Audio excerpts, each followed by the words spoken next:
Hey, what's up everyone? Welcome back to my channel. I'm Jolene and I love all things personal finance and personal development, which is exactly what I talk about on this channel.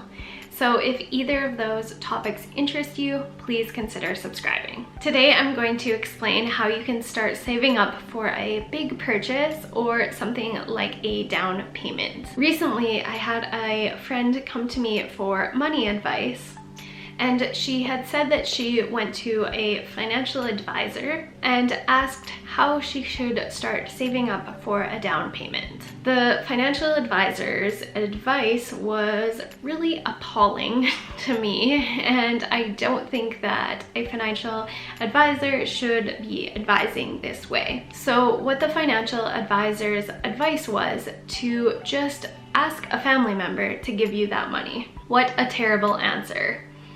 I mean, sure, if you have a rich family member and you're comfortable doing this, but I suggest that you do not do this because it can create a lot of unwanted stress, disagreements, and potential problems with this person. So in this video, I want to explain how you can do this without just asking someone for the money. Step one is going to be to figure out how much you need to save. So if it's something like a down payment for your future house, what you will do is calculate how much your potential house might cost and then figure out the percentage, anywhere between 5 and 20% of the actual cost of the house. I suggest at least 10%, but there will be lenders that will be willing to give you a loan or mortgage for less of a down payment. If you're saving for something like a big vacation,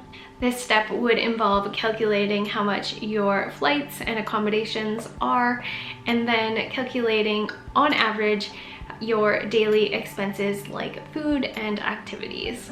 Step two is when.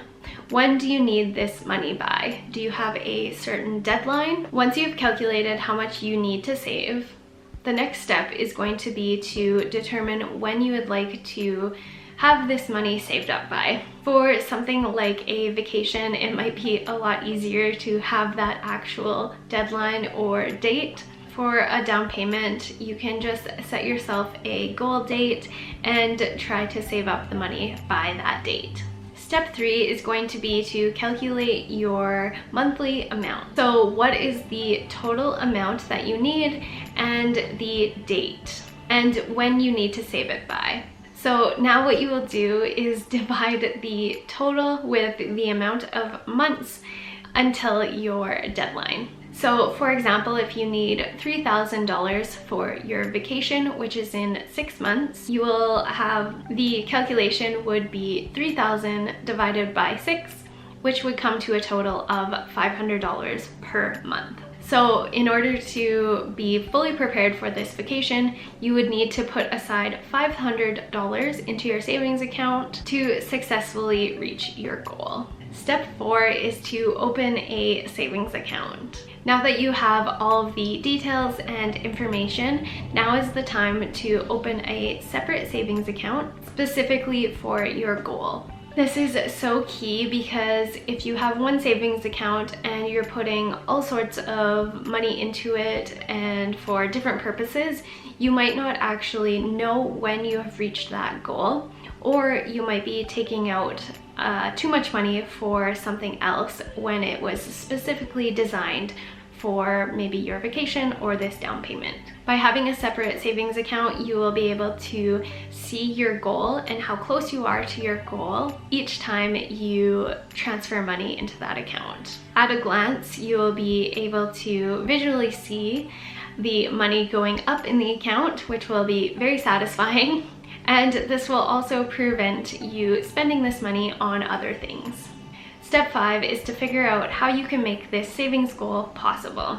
The next step to achieving your goal is to look at all of your expenses and see some areas where you can either cut back or adjust so that you can make your savings goal a reality.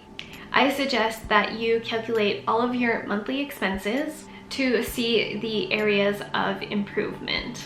A simple way you can do this to keep everything together is to download my free monthly finance tracker. This will help you calculate all of those expenses quite easily and visually see where you can make some improvements. After you have calculated all of your expenses, you can decide where you will want to cut back or adjust to make your savings goal possible. This may mean no extra dinners out until you have reached this goal. This might mean canceling a subscription or cutting back on your biggest expense category. Step 6 is to transfer the amount into your savings account each month. Set a reminder on your phone or do this as soon as you are getting paid to make sure that you actually achieve your financial goal. But if this sounds way too overwhelming and stressful to even start, or if looking at your finances is just too much right now, then Rise to Riches, the financial audit, might be perfect for you.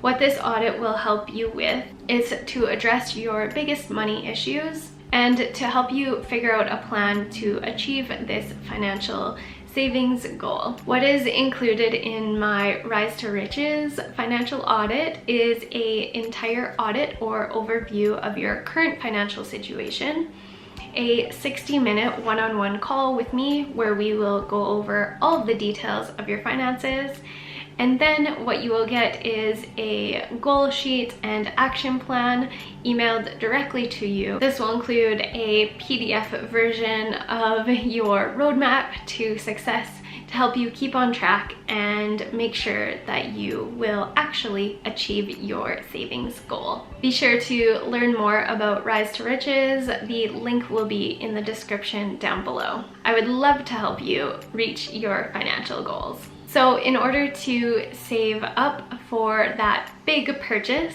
you must decide on your savings goal, the deadline of this goal, calculate your monthly payments, analyze your current finances, and open a specific savings account for that goal, and then make those monthly transfers. I hope this helps you to meet your next big savings goal. If you like this video, please give it a thumbs up and consider subscribing. Thanks so much for watching, and I will see you in the next video.